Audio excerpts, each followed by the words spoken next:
کے ورثاء قاتل کو خون معاف کر دیں اور کہیں کہ ہمیں مال دے دو، مقتول کے ورثاء کو چاہیے کہ وہ بھلائی کے ساتھ تقاضا کریں، اور جو قاتل ہے اسے چاہیے کہ وہ احسن طریقے سے یہ دیت ادا کر دے۔ ذالک تخفیف من ربکم ورحمہ، یہ تمہارے رب کی طرف سے تخفیف ہے، تمہارا بوجھ ہلکا کرنا ہے اور تم پر رحمت ہے۔ فمن اعتدی بعد ذلک، تو جو کوئی اس کے بعد زیادتی کرے، یعنی مقتول کے ورثاء قاتل سے زیادہ مال کا مطالبہ کریں یا کسی لحاظ سے تنگ کریں، یا وہ یوں کریں کہ دیت بھی لے لیں اور پھر قاتل کو قتل بھی کر دیں۔ اسی طرح جو قاتل ہے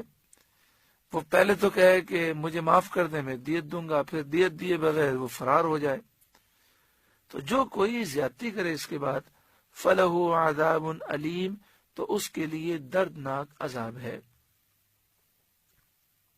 وَلَكُمْ فِي الْقِصَاصِ حَيَاةٌ، اور تمہارے لیے خون کا بدلہ لینے میں تمہاری زندگی ہے۔ یا اولی الالباب، اے عقل مندوں، لعلکم تتقون، تاکہ تم بچو۔ یعنی اے لوگوں، یہ جو نظام مقرر کیا گیا کہ جو ناحق کسی کا قتل کرے اس قاتل کو قتل کے بدلے میں قتل کر دیا جائے، تو اس میں تمہارا فائدہ ہے، تمہارے لیے زندگی ہے، کیونکہ جب یہ سزا دی جائے گی تو لوگ قتل کرنے سے بچیں گے اور قتل و غارت گری کا ماحول پیدا نہیں ہوگا۔ کتب علیکم اذا حضر احدکم الموت، تم پر فرض کیا گیا کہ جب تم میں کسی کو موت آئے، ان ترک خیرا الوصیہ، اگر اس کے پاس کچھ مال ہو، وہ مال چھوڑ کر مر رہا ہو،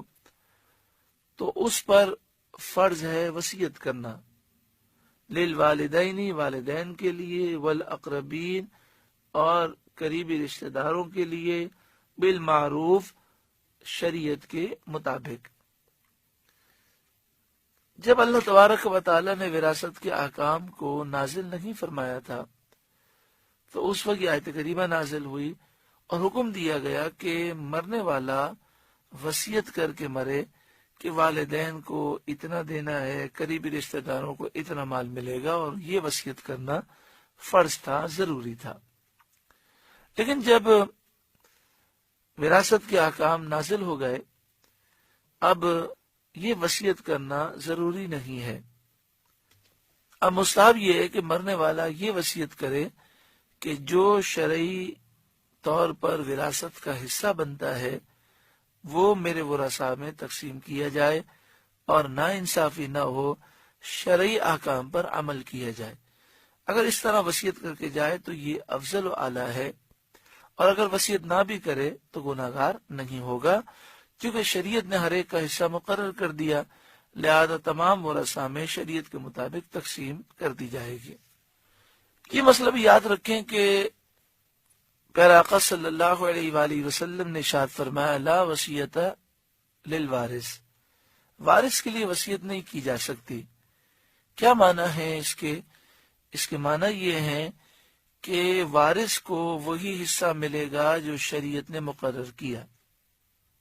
اپنی طرف سے اس میں تبدیلی نہیں کی جا سکتی۔ مثال کے طور پر کوئی شخص کہے کہ مجھے فلاں بیٹا بہت پیارا لگتا ہے، لہذا میرے مرنے کے بعد میرا پورا بنگلہ اسے دے دینا اور باقیوں کو محروم کر دینا، تو یہ جائز نہیں ہے۔ جو شرعی طور پر وراثت میں حصہ ملنا ہے وہی ملے گا، وصیت کرنے سے اس میں تبدیلی نہیں کی جا سکتی۔ ہاں، اب وصیت جو ہو سکتی ہے وہ تاکیدی ہو سکتی ہے، یعنی انسان کہے کہ میرے مرنے کے بعد فلاں کے لیے شرعی طور پر اتنا حصہ ہے، فلاں کے لیے اتنا ہے، فلاں کے لیے اتنا ہے، تو میں یہ وصیت کرتا ہوں کہ شریعت کے مطابق تقسیم کرنا اور کسی کو حق سے محروم نہ کرنا۔ یہ تو وصیت کی جا سکتی ہے، لیکن اس میں تبدیلی کی وصیت یا کسی کو زیادہ دینا، کسی کو کم دینا، اس طرح کی وصیت کی کوئی حیثیت نہیں۔ شرعی طور پر یہ کالعدم ہے،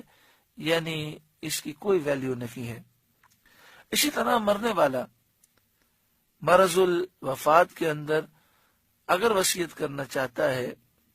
یا زندگی میں وصیت کرنا چاہتا ہے کہ میرے مرنے کے بعد یہ مال اتنا فلاں کو دے دیجیے گا،